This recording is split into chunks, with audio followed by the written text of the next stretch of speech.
We'll talk about that. It's quite poor.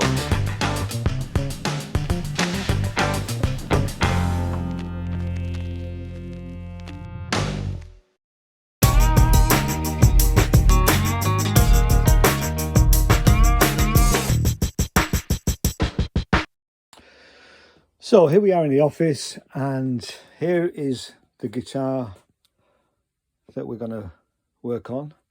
Belongs to an 8-year-old young lady. Her granddad brought it to me. We've also lost a string. Now the main thing about this is a right-handed guitar. She plays left-handed. She started lessons at school, so we need to flip it. And it's not just a case of flipping the strings, we do need to recut the nut. So the first thing I'm going to do is I'm going to restring it. I'm going to cut these strings off, and then we'll have a look at, tune it up. Then we'll have a look and see where we are with the nut. Now I do have the right files to cut the nut on here. My main worry is going to be the top E string, which is obviously going to be where the low E string is.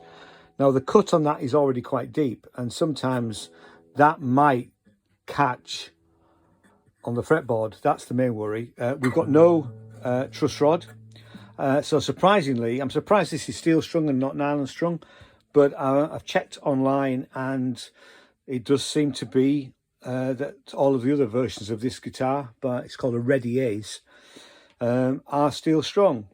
So we'll get on with cutting it. I have now restrung the guitar left-handed, and we're here, and I've tuned it once. And actually, if we look at the notes, I hope you can be able to see this. Actually, and I've just checked this side, although it's lower than we would normally, except I'm not getting any fret buzz when you're playing those notes, and I've tried to check the B string as well. Everything's sort of okay until we get to this bottom E string, and I think I can probably leave the A string, because if I get it sort of, it's still below the top of the nut, but certainly that lower E string needs to be recut, and so that's the next job. We've got a set of chisels here that will cut different thicknesses. Each side of the chisel will cut one string nut. I always go for the thinnest, because it's always better to undercut than overcut, because once you've overcut, you can't go back really. So that's the next job.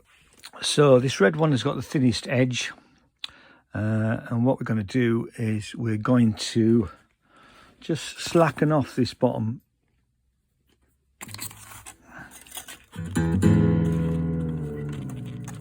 so that I can move the string out of the way.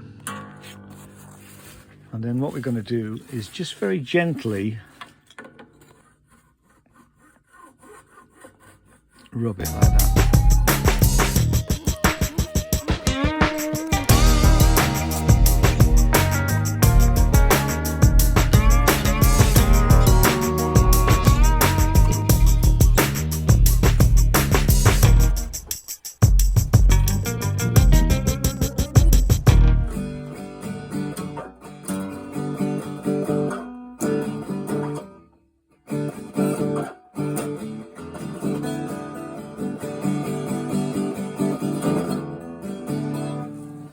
Now cut the nuts, and I've done it in such a way that it's probably quite hard to see, but it's no longer sitting proud, it's just sitting below the edge of the nut. So I'm happy with that. The other big issue that we tend to have with if you don't recut the nut is the string will pop out, and that's not likely to happen. I've just retuned it. I can't play left-handed, although I'm a left-handed person. It's just an anathema to me. It seems to be fine, really, but like I say, I can't really play left-handed. I'm just rubbish at it. Okay, so the guitar is now finished pretty much. I'm going to leave it for a little while just to settle the strings in and retune it, cut the ends off, pop it in a bag, and in fact I might try and find a bag exactly for it and see if the chap wants to see if the granddad wants to buy a bag as well. But anyway, we'll take it back in a bag so that it travels back safely. So I hope that was useful. Thanks so much for watching. If you like what I do, you know what to do. Hit the subscribe and all the rest of it. More videos to come soon. Thank you. Bye bye.